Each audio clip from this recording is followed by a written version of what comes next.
அனைவருக்கும் வணக்கம்.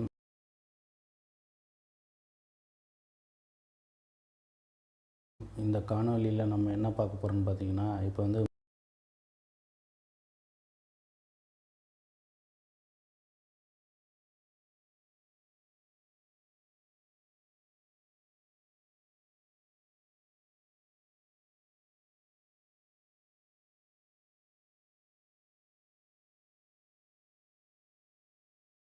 எல்லாம் தெரியும். ஸோ அந்த முருங்கைக்கீரை வந்து எதுக்கெல்லாம் பயன்படுது, எப்படியான ஒரு மெடிசன் சொல்லிட்டு இப்போ நமக்கு தெரிய வந்திருக்கு. ஸோ ஒரு ஆராய்ச்சியில் கூறியிருக்காங்க,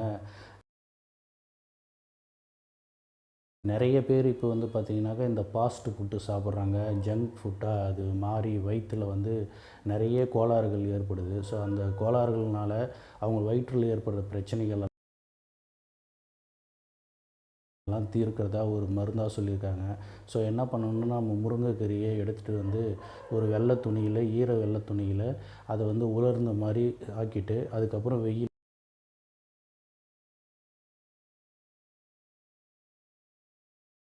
காய வச்சு பவுட்ராக்கி அதை தினமும் காலையில் வெறும் வயிற்றில் ஒரு 2 ஸ்பூனு சாப்பிட்டோம்னா, தண்ணியில் கலக்கி நம்ம வயிற்றுக்குள்ளார இருக்கிற புண்ணு மற்றும் வந்து நம்ம நான்வெஜ்ஜு சிக்கன் சாப்பிடும்பொழுது தெரியாமல் எலும்பு பீஸுகளாக உள்ளே சென்று அவைகள் நம் குடல்களில் கிழித்துவிடும். அப்போது இரத்த கசிவு ஏற்படும். அந்த இரத்த கசிவுகளை எல்லாம் சரி செய்வதாகவும் கூறியுள்ளார்கள்.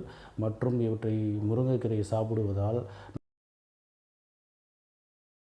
நம் வயிற்றில் உள்ள கழிவுப் பொருட்கள், அதாவது நாம் சாப்பிடும் ஆயிலு ப்ளஸ் வந்து ஜங்க் ஃபுட்டு, ஸோ இவைகளில் உள்ள கழிவுத்தன்மையான ஒரு ஆயிலிஷ் ஃபார்மேஷன் நம்ம குடல்களில் ஃபார்ம் ஆகுது.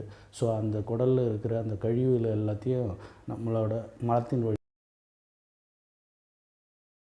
வெளியேற்றதா சொல்லியிருக்காங்க. ஸோ அதனால் இந்த முருங்கைக்கீரையை உங்கள் குழந்தைகளுக்கும் நீங்களும் வாரத்தில் ஒரு முறையாவது கண்டிப்பாக நாம் சாப்பிட்டால் நம்ம வயிறு பிரச்சனைகள் அனைவரும் தீர்ந்துவிடும். ஸோ அதனால் குழந்தைகளுக்கு இதை நாம் பயன்படுத்துமாறு கேட்டுக்கொள்கிறேன். மற்றும் பெரியவர்களும்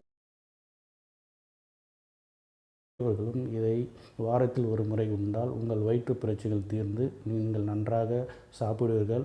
உங்களுக்கு ஹெல்த்தியாக ஆரோக்கியமாக இருக்கிறது என்றும் சொல்லியிருக்கிறார்கள். இது மிகவும் பயனுள்ள தகவலாக நான் புரிந்ததால் உங்களுக்கு பகிர்வதில் நான் மிகவும் பெருமை அடைகிறேன். நன்றி. மீண்டும் இன்னொரு காணொளியில் சந்திப்போம்.